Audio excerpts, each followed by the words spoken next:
అందరికీ హృదయపూర్వక నమస్కారాలు. వన మహోత్సవ కార్యక్రమాన్ని అందరూ సామాజిక బాధ్యతగా తీసుకోవాలని మనస్ఫూర్తిగా అభ్యర్థిస్తున్నాను. పర్యావరణ సమతుల్యత కోసం పచ్చదనాన్ని పెంచాలి అనేది ఎన్డీఏ కూటమి ప్రభుత్వ లక్ష్యం. 29% ఉన్న పచ్చదనం 50% తీసుకెళ్లాలే లక్ష్యంగా పనిచేస్తున్నాం. ఈ వన మహోత్సవ కార్యక్రమంలో మరొక ముఖ్య విషయం, వృక్షజాతుల ఎంపిక చాలా కీలకం.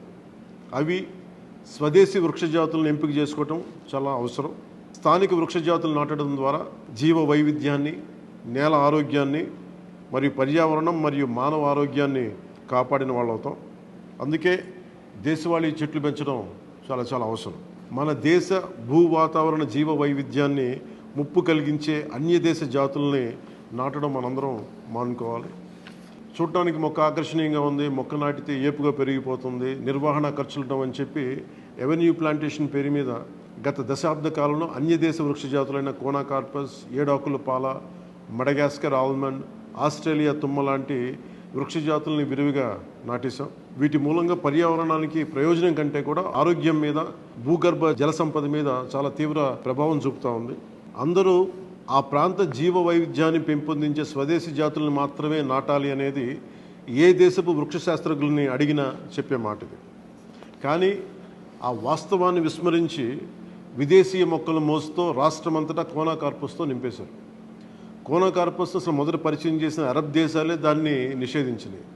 ఎందుకంటే దాని దుష్ప్రభావాలను గుర్తించిన వెంటనే నిషేధించారు, తీసేశారు.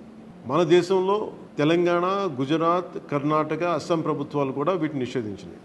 ఈ కోనాకార్పస్ లాంటి విదేశీ వృక్ష జాతుల మూలంగా జరిగే అనర్థాలు చాలా ఉన్నాయి. అవి ముఖ్యంగా మన భూగర్భ జల సంపదను హరించి వేస్తాయి, శ్వాస సంబంధ ఆరోగ్య సమస్యలకి కారణమవుతున్నాయి.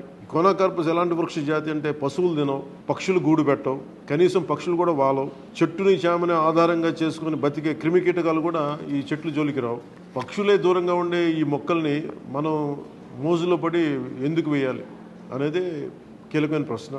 అందుకే ప్రతి సంవత్సరం జూన్, జూలైతో మొదలై నవంబర్లోని కార్తీక సమారాధన వరకు కొనసాగే ఈ వన మహోత్సవ కార్యక్రమంలో మన స్వదేశీ జాతులైన జీవ ఇంధనంగా ఉపయోగపడే కానుగ, వేప, చింత, ఉసిరి, శ్రీగంధం, ఎర్రచందనం, రావి, మర్రి, రేల, దిరిసెన, సీత, అశోక, మారేడు, నేరేడు, దేవకాంచనం, తెల్లమద్ది, మామిడి, కదంబం, జమ్మి, వెలగ, సీతాఫలం ఇలాంటి ఇంకా ఎన్నో మన జాతుల మొక్కల్ని నాటాలని అందరినీ అభ్యర్థిస్తున్నాం, కోరుకుంటున్నాం.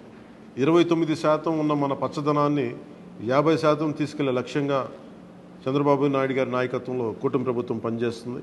అందరం కలిసి పచ్చదనాన్ని పెంచుకుందాం, పర్యావరణాన్ని కాపాడుకుందామని తెలియజేసుకుంటూ జై హింద్.